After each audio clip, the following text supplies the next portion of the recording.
Imaginez, vous avez Lionel Messi, le plus grand joueur de tous les temps.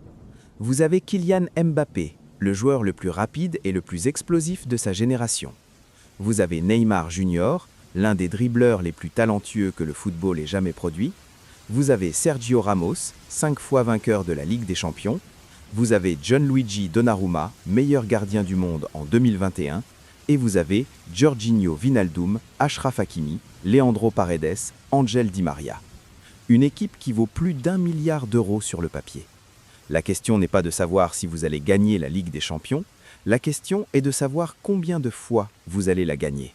Et pourtant, cette équipe n'a rien gagné, rien d'important, rien qui compte vraiment. Voici l'histoire du projet le plus cher et le plus raté de l'histoire du football moderne, le PSG des Galactiques. Si cette histoire vous passionne déjà, abonnez-vous maintenant.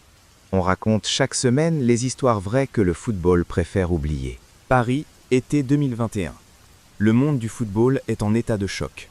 Le FC Barcelone, victime de la pandémie et d'une gestion financière catastrophique, est au bord de la faillite. Lionel Messi, 6 fois Ballon d'Or, l'homme qui a tout gagné avec le Barça pendant 20 ans, doit partir. Pas parce qu'il le veut, pas parce que le club le veut, mais parce que les règles du fair-play financier de la Liga l'imposent. Barcelone n'a plus les moyens de le payer. Messi pleure en conférence de presse et le monde pleure avec lui. Et le PSG, lui, sourit.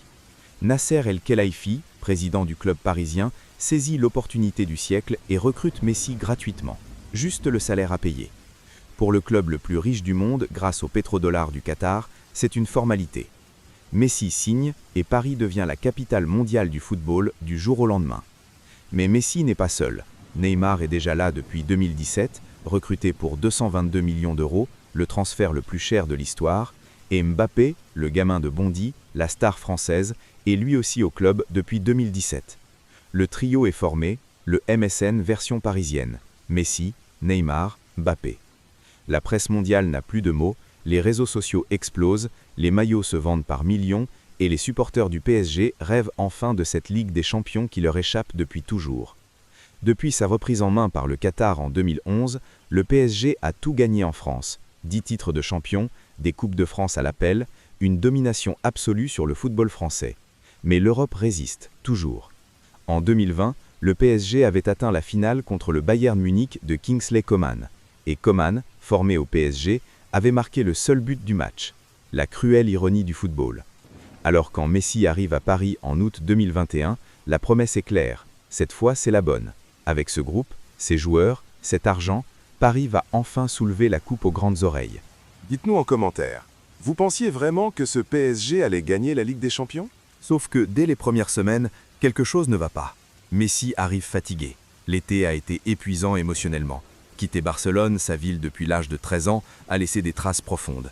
Il ne court pas comme avant, il perd des ballons inhabituels, il manque des occasions qu'il aurait mises les yeux fermés quelques années plus tôt. Paris n'est pas Barcelone, la Ligue 1 n'est pas la Liga, le rythme et les repères sont complètement différents, et Messi, à 34 ans, a du mal à s'adapter. Neymar, lui, est blessé, encore et toujours.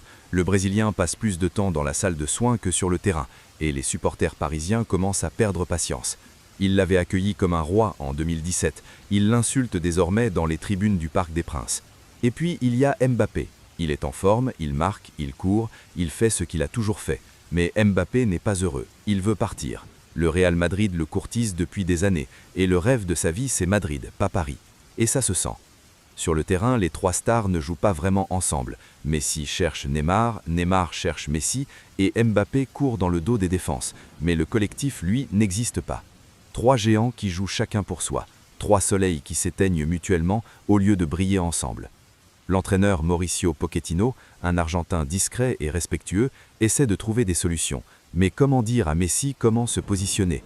Comment demander à Neymar de presser davantage? Comment convaincre Mbappé de rester dans un système collectif quand il préfère la liberté absolue?